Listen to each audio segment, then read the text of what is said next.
Za kutengeneza sabuni hii ya magadi. Sasa katika video ya leo nimekuletea siri 7 ambazo ukizigundua na kuzielewa utazalisha sabuni ya magadi vizuri bila kuwa na kipengele wala changamoto ya aina moja ama nyingine. Karibu sana kwenye ujasiriamali. Mimi naitwa Mwalimu Almasi kutoka Lodness Enterprises. Lakini pia nimekuandalia kitabu kinaitwa Ujasiriamali ni Ajira kama kinavyoonekana. Kinapatikana katika mfumo wa soft copy pamoja na hard copy.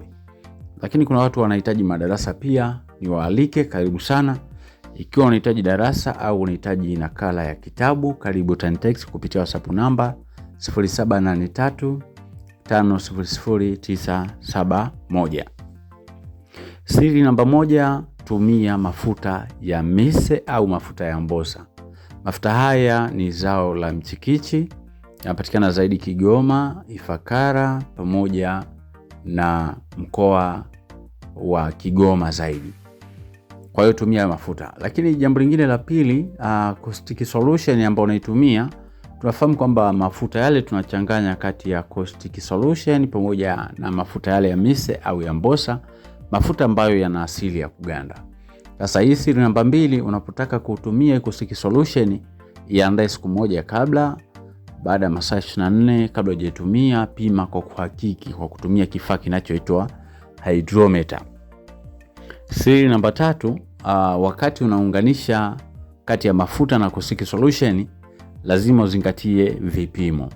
Lazima kuwepo na kipimo cha mafuta, lakini pia lazima kuwepo na kipimo cha caustic solution. Kwa wale ambao mko madarasani nafikiri mnalifahamu hili.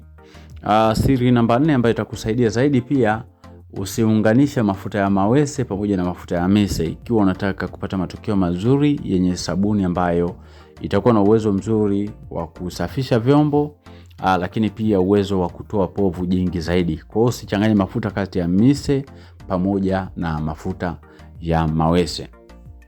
Hiyo ni siri namba 4. Siri namba 5, zingatia sana uwekaji wa rangi. Wateja wengi wanaamini blue ikikolea kama hivi inavyoonekana basi sabuni hiyo ndo bora zaidi.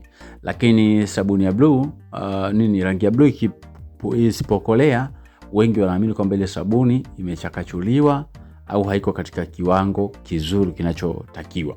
Kwa hiyo zingatia sana uwekaji wa rangi ya blue, lakini pia namna ambavyo unaweza kutengeneza hayo marembo, yani kupata hayo mawingu ya blue pamoja na nyeupe.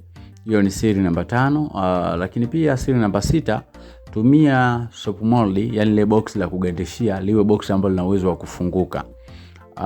Kwa nini lifunguke? Unapogandisha sabuni yako mule ndani, wakati wa kuitoa usipate changamoto, unageuza lile box lako kama kwenye video ambayo ilipita nilionyesha.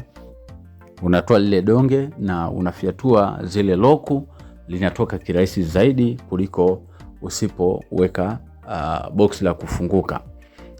Lakini pia siri namba 7, inakuwa ni kwamba ile box ambalo unalitumia, hakikisha kwamba unatandika nailoni kabla ya kumimina mkorogo wako.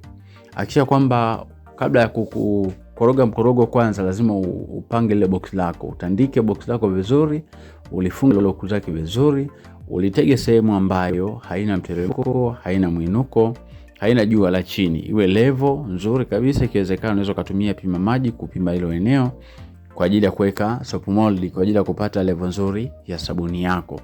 Kwa hiyo hizi ni siri 7 ambazo nimekuletea siku ya leo, ambazo zitakusaidia kupata matokeo mazuri zaidi katika utengenezaji wa sabuni ya magadi.